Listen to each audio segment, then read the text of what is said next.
교회에 새로 목사님이 부임하셨습니다.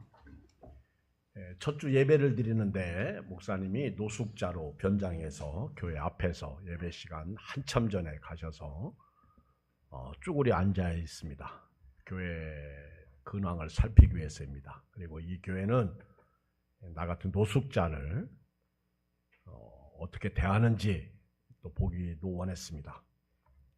어떤 교회는 쳐다도 안 보고 들어가고, 어떤 교회는 쳐다보고 들어가고, 어떤 교회는 불쌍한 사람 주일날 해필 여기서 보기 흉하게 앉아 있느냐 투덜대면서 들어가고, 또 어떤 분은 호주머니에서 돈도 꺼내서 주고, 또 어떤 분은 먹을 것도 줍니다. 새로 오신 목사님이 이제 예배 시간에 강단에 등단해야 되는데 안 보여놓은 거예요. 수많은 성도님들이 자리를 에워싸고 있습니다. 많이 모였습니다. 목사님이 안 오시니까 서로들 수군거리고 궁금해합니다. 아니, 목사님이 왜 안 오시지?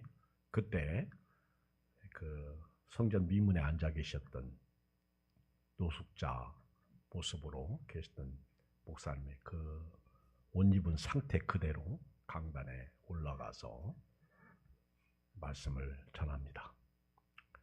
근데 이 한국에도 그런 분이 있더라고요.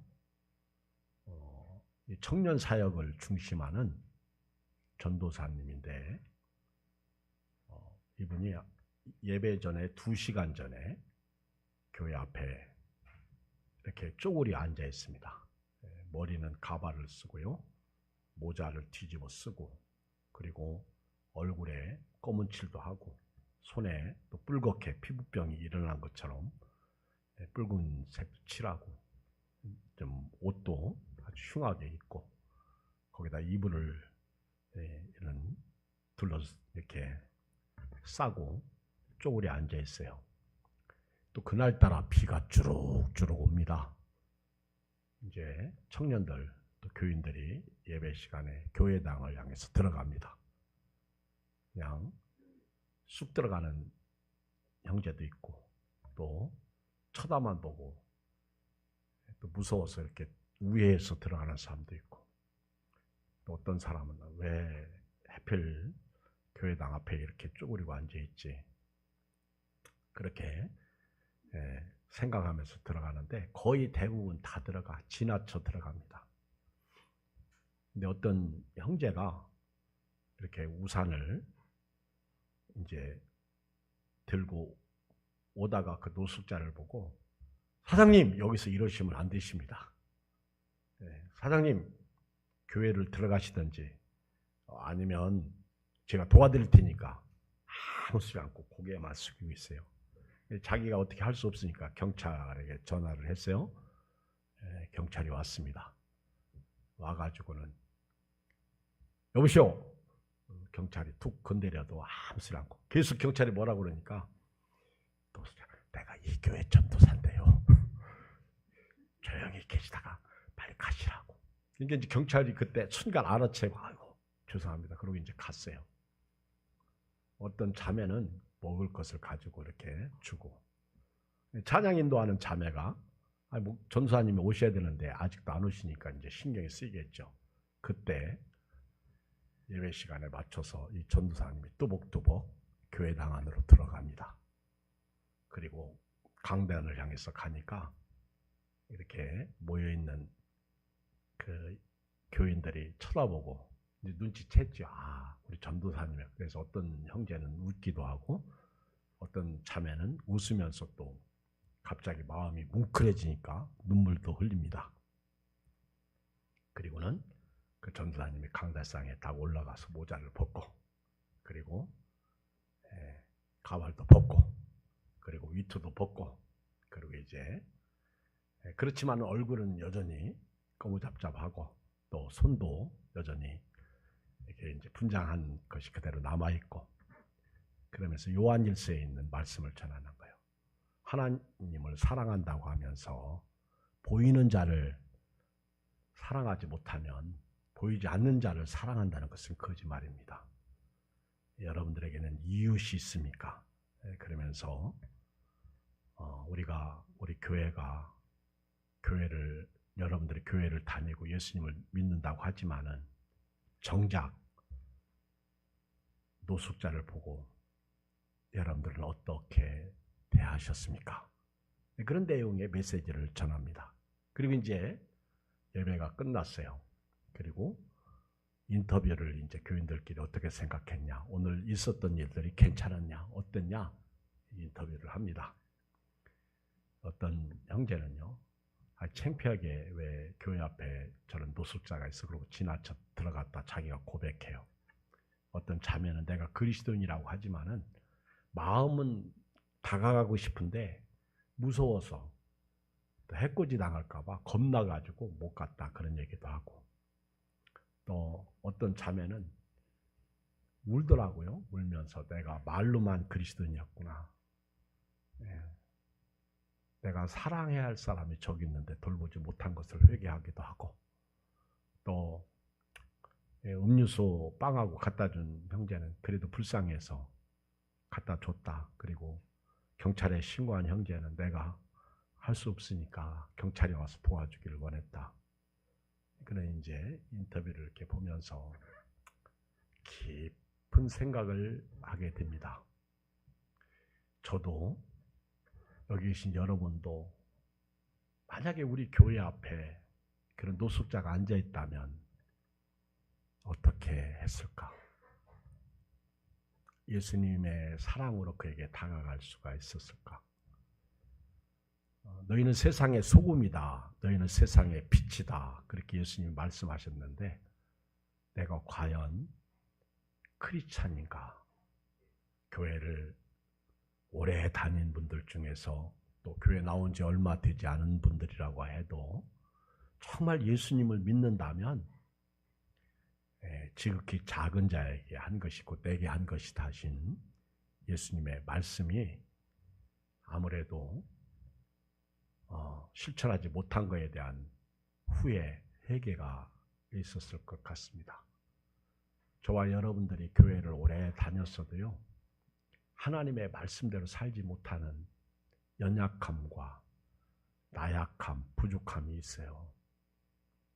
교회에서는 큰 소리 칩니다. 교회에서는 아주 믿음이 좋습니다.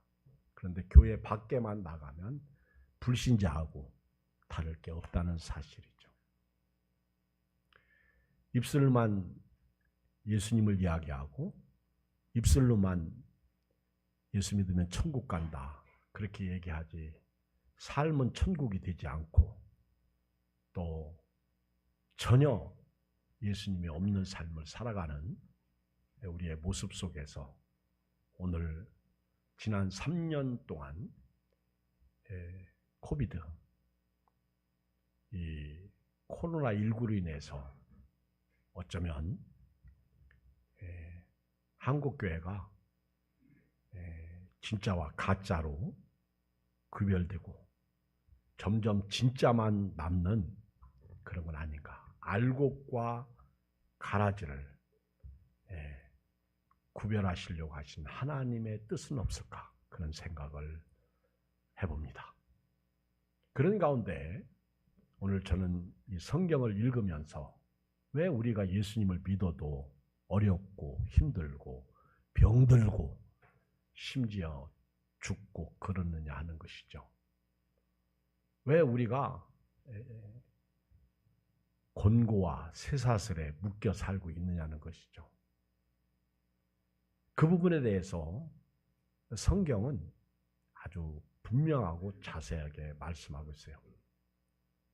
10절, 11절을 같이 읽겠습니다. 시작. 사람이 흑암과 사망의 그늘에 앉으며 곤고와 쇠사슬에 매임은 하나님의 말씀을 거역하며 지존자의 뜻을 멸시합니다. 저는 서두에서 노숙자 얘기를 했습니다. 여러분, 그 노숙자에 대한 우리 성도의 모습 속에서 내가 지금 말씀대로 살고 있나? 내가 지존자의 뜻을 순종하고 있나 생각해 봅니다.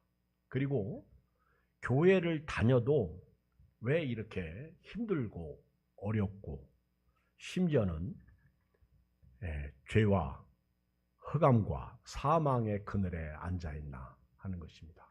왜 그럴까? 그 부분에 대해서 성경이 분명하게 말씀하고 있는 것은 하나님의 말씀을 거역해서 그렇다. 어찌 보면 지금 우리 한국교회가 그렇다는 거예요. 말씀하고 삶하고 다르다는 거죠.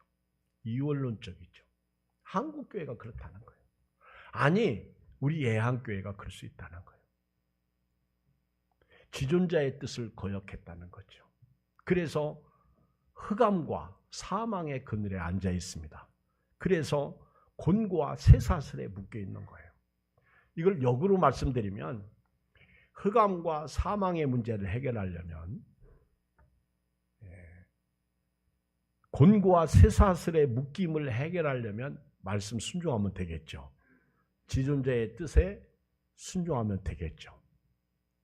하나님께서 이스라엘 백성들을 애굽에서 불러냈습니다.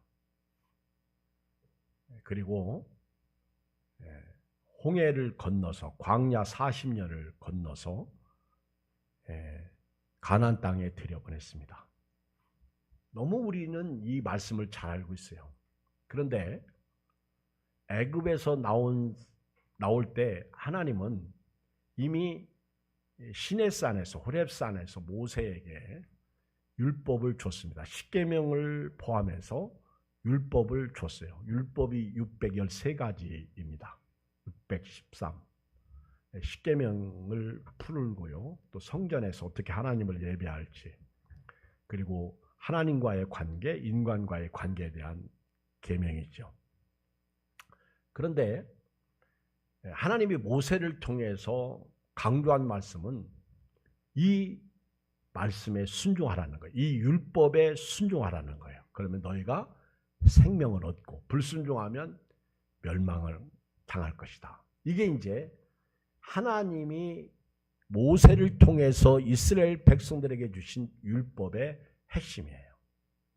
그리고 이제 이스라엘 백성들은 광야에서 불순종합니다. 그래서 결국은 성경 말씀대로 광야에서 죽어요. 애굽에서 나온 모든 사람이 다 죽어. 말씀대로 됩니다. 근데 이제 광야에서 모세까지 죽잖아요. 아론도 죽고요. 이제 모세의 뒤를 이어서 여호수아에게 사명을 맡기면서 하신 말씀이 너는 마음을 강하게 하라, 담대하라, 두려워하지 말라. 내가 모세와 약속했던 것처럼 네가 발바닥으로 밟는 모든 땅을 너에게 줄 것이다. 그렇게 약속을 했지만은 여호수아 1장 8절에 보면 진짜 중요한 말씀은 네가 이 율법책에 기록된 대로 다 지켜 행하라는 거예요. 네가 이 율법책을 네 입에서 떠나지 말게 하며 이 가운데 기록된 대로 다 지켜 행하라. 그리하면 네가 평탄하게 될 것이고 네가 형통하리라. 이것이 여호수아에게 주신 생명의 말씀이고 핵심이에요. 말씀을 순종하라는 겁니다. 여호수아서는요. 여호수아가 말씀대로 순종해서 가나안 땅을 점령하는 이야기입니다. 이 여호수아가 고별 설교할 때에도요. 마지막 고별사 할 때에도 세겜에서 이스라엘 백성들과 세겜 언약을 맺는데 하나님의 말씀대로 순종하라는 거예요. 하나님을 사랑하라는 거예요. 그를 의지하라는 거예요. 나는 그 하나님만 섬기겠다. 나와 내 집은 그 하나님만 섬기겠다. 너희가 오늘 그 하나님을 섬기는데 좋지 않거든 너희들이 강 저편에서 섬기든 애굽의 신이든 어떤 신이든 너희들 마음대로 섬겨라. 나와 내 집은 하나님만 섬기겠다. 그때 백성들은요.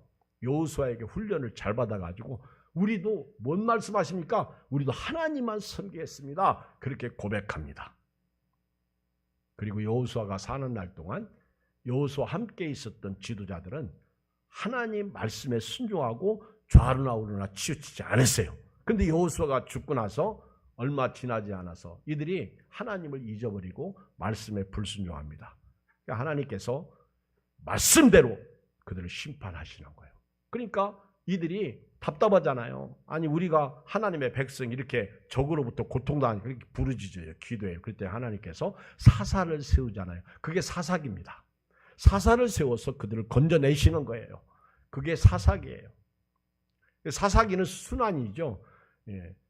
회개하면 구원자를 세우고 구원자가 나오면 평탄하고 태평의 삶을 살아요. 그리고 다시 불신하면 적을 적을 통해서 괴롭힙니다. 그리고 정신 차리게 하고 구원자를 또 회개하고 부르짖고 기도하며 구원자를 세워서 그게 사사죠. 그 이스라엘 백성들을 평탄케 합니다. 그러다가 이제 왕정 시대에 들어가죠. 우리도 다른 민족처럼 우리에게 왕을 좀 세워 주십시오. 그때 사무엘이 가슴을 치죠. 너희가 하나님을 버린다. 그러면서 가슴을 칠 때 하나님이 사무엘에게 왕 세워라. 저들이 너를 버림이 아니라 나를 버렸다. 그래서 첫 번째 왕이 사울 왕이죠. 기스의 베냐민 집합 기스의 아들 사울이 왕이 됩니다. 왕이 돼가지고 이제 통치하는데 하나님 앞에 불순종함으로 말미암아 그도 버림당하죠.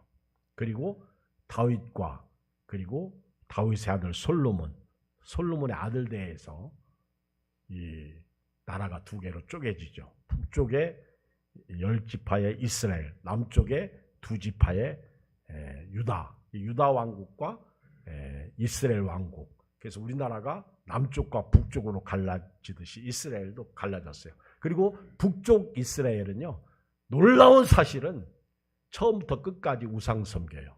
선한 왕이 한 명도 없습니다. 그리고 예루살렘의 북쪽에서 예루살렘에 가서 예배드리니까 첫 번째 여로보암 왕이 못 가게 그들은 우상을 예배 처소를 북쪽에다 만들어 놓고 가지 말라. 여기도 하나님이 계시다. 신이 여기 있다. 그러면서 가짜 신을 우상을 만들어 놓고 섬기게 아주 극랄하게 우상을 섬깁니다. 그리고 남쪽에 왕들도 보면은 선한 왕이 있는가 하면 악한 왕이 있는데 선한 왕은 말씀에 순종하는 왕이 선한 왕이고 악한 왕은 말씀에 불순종하는 왕이 악한 왕인데 선한 왕은 말씀대로 원주민을 내쫓고 우상을 깨부시고 말씀대로 순종하면서 나가요. 그러면 하나님이 태평을 줘요.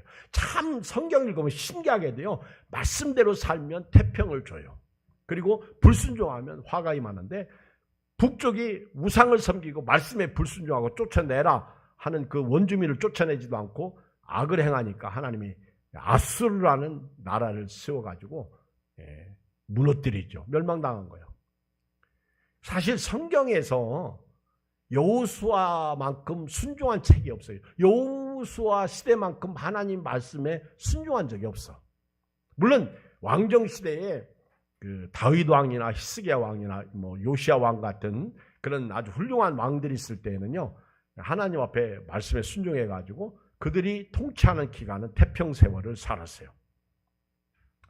남쪽의 유다 왕도 결국은 하나님 말씀에 불순종하니까 눈물의 선지자 예레미야를 들어가지고 이 민족이 바벨론의 포로로 잡혀갈 것이다. 그러면 백성들이 그런 불길한 예언, 기분 나쁜 예언한다고 예레미야를 얼마나 죽이려고 그러고 물 없는 웅둥이에 가두고 그러지 않았습니까? 눈물로 호소해도 심지어는 예레미야 고향 사람들까지도 예레미야를 막 죽이려고 그러잖아요. 그때 예레미야 시대에 결국은 하나님께서 예언하신 대로 바벨론의 느부갓네살 왕이 쳐들어와 가지고 유다가 멸망당하게 됩니다. 불순종이에요. 그리고 하나님께서 새로운 왕국을 세우는데 예수님을 보내주신 겁니다. 예수님 때에도요, 우리가 예수님을 믿는 사람으로서 내가 순종하고 살고 있느냐, 내가 노숙자를 보면서 어떻게 대하는지를 보면 내 영적 상태를 알 수가 있는 거예요. 지금 우리 환경을 보면 내가 순종한 삶을 살았냐 아니면 불순종한 삶을 살았느냐는 것을 볼 수 있는 거예요. 오늘같이 한국교회가 지탄의 대상이 된 적도 없습니다. 세상은 자기들은 독테이블, 완전히 개판이에요. 그런데 교회를 향해서는 아주 의로운 척하면서 교회 목회자나 교회는 싸잡아서 비난하고 있습니다. 지금 한국교회가 그런 이유가 뭐예요? 심지어는 교회 안에 있는 형제 자매들조차도요, 목회자를 보면서, 교회 장로님들을 보면서, 권사님들을 보면서, 성도들을 보면서 이건 아니다. 예수님이 오시면 뭐라고 할까? 제가 가끔 얘기하잖아요. 어떤 흑인 꼬마가 백인교회에 갔는데 못 들어가는 거예요. 백인들이 막는 거예요. 여기는 백인교회다. 흑인은 들어오면 안 된다. 미국 이야기죠. 그때 눈물을 흘립니다. 근데 그때 백인 아저씨 하나가 교회 문 앞에 있어요. 너 교회 못 들어가니? 나도 못 들어간다. 그러니까 아저씨는 백인인데 왜 못 들어가십니까? 나도 배척받아서 못 들어간다. 그리고 이 꼬마가 눈을 들어보니까 그분이 예수님이야. 환상을 본 거예요. 예수님도 지금 교회에 못 들어오고 있어요. 예수님 없는 교회, 예수님 없는 크리스찬, 예수님 없는 우리의 모습이 아닐까, 그런 생각을 해봅니다. 저도 회개합니다. 지나칠 때가 너무 많아요. 힘들고 어려우면 원망하고 짜증부립니다. 마음에 안 들면 내 고집만 세웁니다. 그래서 불행해지는 거예요. 여러분, 힘들죠? 힘들지 않은 때는 없어요. 피곤하죠? 피곤하지 않은 때도 없어요. 나이 먹을수록 약봉지만 커집니다. 여러분, 이런 때에 왜 우리가 죄와 이 흑암과 사망이 왜 임해 있는지, 또 곤고와 쇠사슬에 왜 묶여 있는지, 원초적으로 얘기하면 죄와 사망, 흑암과 사망은 아담으로부터 왔습니다. 그때도 말씀에 불순종한 거예요. 마귀 말 들어서 그런 거예요. 여러분, 우리 신앙인들은요, 꼭 명심할 것은 우리 마음속에 두 마음이 싸우고 있다는 거예요. 아멘. 제발 성령께 순종하시길 주님으로 축원드립니다. 저도 그렇고요. 육신을 쫓지 말고 영을 쫓아 살기를 바라요. 기도해야 됩니다. 마귀가 가져온 흑암, 사망의 문제를 예수님께서 십자가에서 죽으심으로 깼잖아요. 하나님이 우리 살리려고 자기 아들을 아끼지 아니하시고 우리 모든 사람을 위하여 내어주신 거예요. 어디에? 십자가에 죽도록 내어주신 거예요. 그래서 예수님이 너희가 나를 위해서 살라, 너희를 위해서 살지 말고 나를 위해서 생명을 주면 내가 너희에게 생명을 주겠다. 너를 위해서 네가 생명을 아끼면 내가 네 생명 거둬갈 것이다. 이 예수님의 말씀입니다. 뜨끔해요. 오른손이 하는 거 왼손이 모르게 하고 지극히 작은 자에게 한 것이 곧 내게 한 것이다. 예수님이 하신 말씀이에요.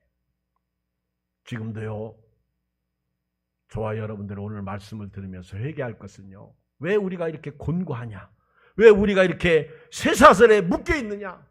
예수님은 이거 풀어주시려고 오신 거예요. 우리가 이게 지금 묶여 있는 거예요. 힘들어요. 뭐 때문에 묶여 있는지 여러분이 잘 압니다. 인문주의화, 신문주의화로 바꿔야 될 줄 믿습니다. 이제는 하나님의 중심의 삶을 저도 살고 여러분도 살아야 될 줄 믿습니다. 여러분, 살아왔잖아요. 지금까지 살아온 방법 가지고 안 돼요. 목회도 마찬가지입니다. 아무리 제가 잘하려고 해도요, 변수가 너무 많은 게 목회예요. 이쪽 호미로 막으면 저쪽 가래로 막을 게 하나 터지고요. 그렇죠? 기도밖에 할 게 없어요. 하나님의 말씀을 거역하고 지존자의 뜻을 멸시해서 결국은 고통이 오는 거예요. 힘든 일이 생기는 거예요. 광야에서는 말입니다, 의지할 분은 예수님밖에 없어요.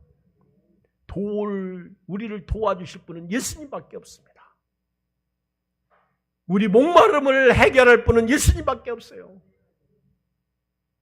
예수님만이 우리의 생수이십니다. 생명의 떡입니다. 여러분, 성도는요, 떡으로만 사는 게 아니에요. 하나님의 입에서 나오는 말씀으로 삽니다. 말씀을 거역하고 지존자의 뜻을 멸시하니까 고통이 임한 거예요.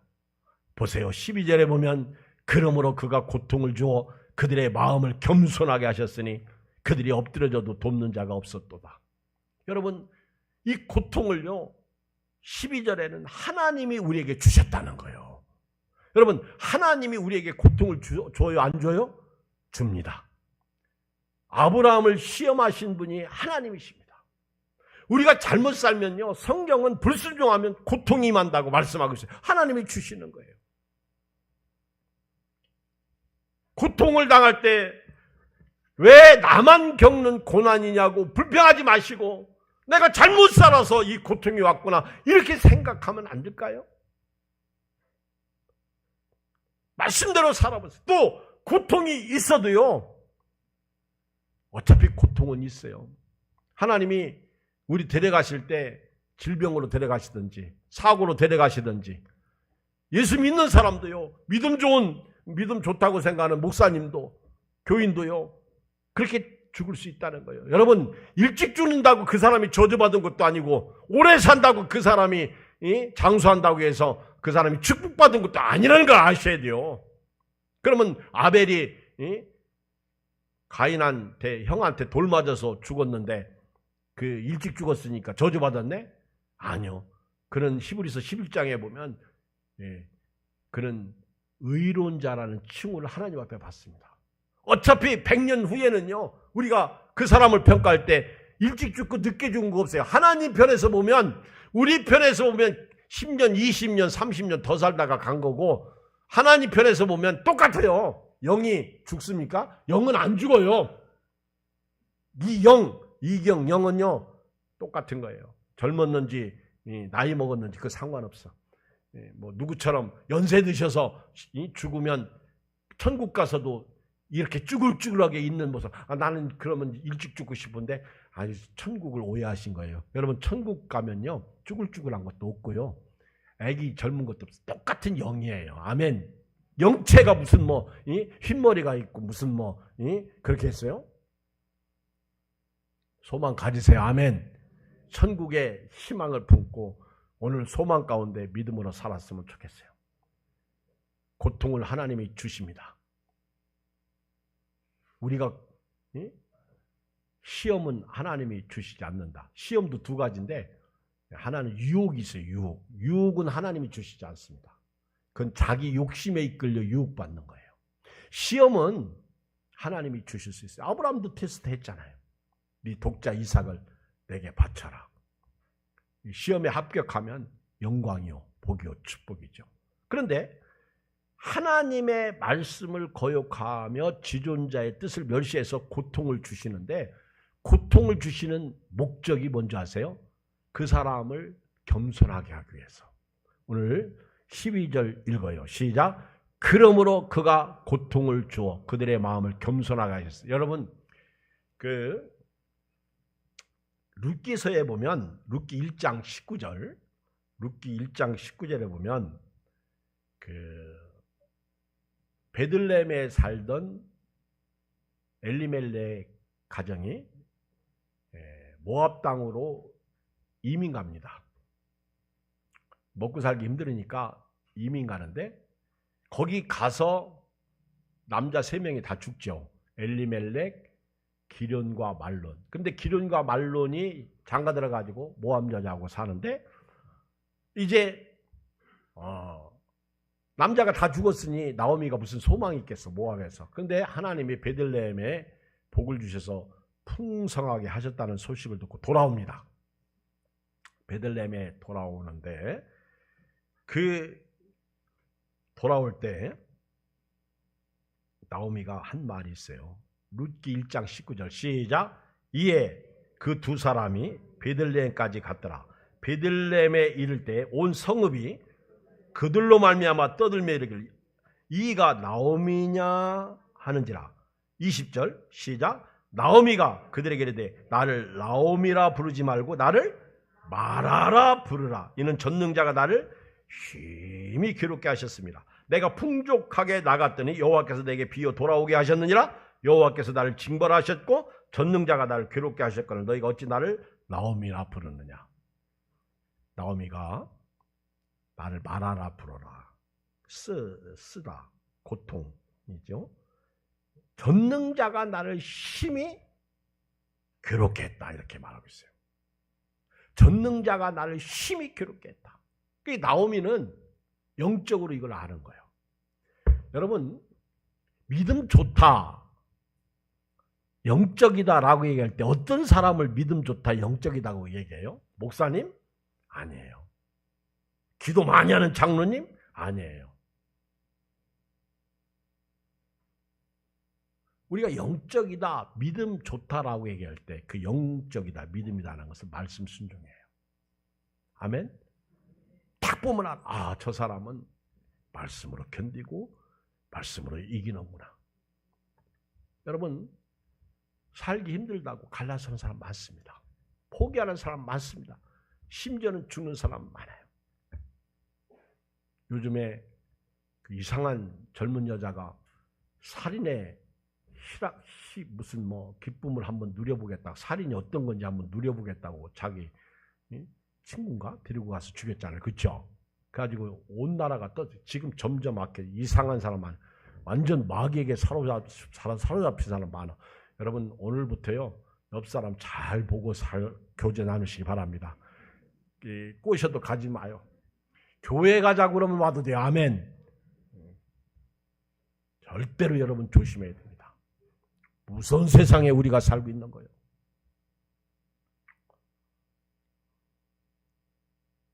하나님이요 우리 성도가 문제가 딱 생기고요, 질병이든 사업이든 무슨 가정의 문제, 자녀의 문제, 교회에 어떤 문제가 생기면요, 하나님이 나를 낮추시고 계시는구나. 여기 보면 그들을 겸손하게 하셨다 그래요. 얼마나 낮추시느냐면요, 그들이 엎드러져도 돕는 자가 없을 정도로. 저는 이 12절을 읽으면서 조금 이 머리가 좀 지혜가 딸리는지 이해가 잘 안 되더라고. 그러므로 그가 고통을 주어 그들의 마음을 겸손하게 하셨으니 그들이 엎드려져도 돕는 자 없다. 아니 왜 고통을 주어 겸손하게 하셨으면 엎드릴 때 왜 하나님이 도와주시면 되는데, 아니요. 제가 묵상하다 보니까 이런 뜻이 있어요. 하나님이 그들에게 고통을 주어 아주 완전히 낮아지게 합니다. 그때는 그들이 엎드려져도요, 그렇게 낮아질 때는요 아무도 안 도와줘. 누구만 의지하라고요? 하나님. 아멘. 하나님만 의지하도록, 주만 바라보고 살아가도록 하나님이 아무도 안 도와주게 한다는 거예요. 돕는 자가 없게 하신다는 거예요. 신명기 8장 2절에 보면 같이 한번 읽어볼까요? 신명기 8장 2절. 네 하나님, 시작. 네 하나님 여호와께서 이 40년 동안에 내게 광야길을 걷게 하신 것을 기억하라. 이는 너를 낮추시며 너를 시험하사 네 마음이 어떠한지 그 명령을 지키는지 지키지 않는지 알려요. 여러분 하나님이 왜 낮추시는 거예요? 말씀대로 사나 안 사나 그거 보시려고, 순종하나 안 하나 그거 보시려고. 이제 아셨죠? 아멘 하면 뭐요? 교회 나갈 때 그대로 안 사는데, 교회 나갈 때 앞에서 얼짱얼짱 가지 않으면 성질 부리고 가는데 어마어마하게 은혜 받고 그냥 500원짜리 혈기하고 바꿔 먹는다고요.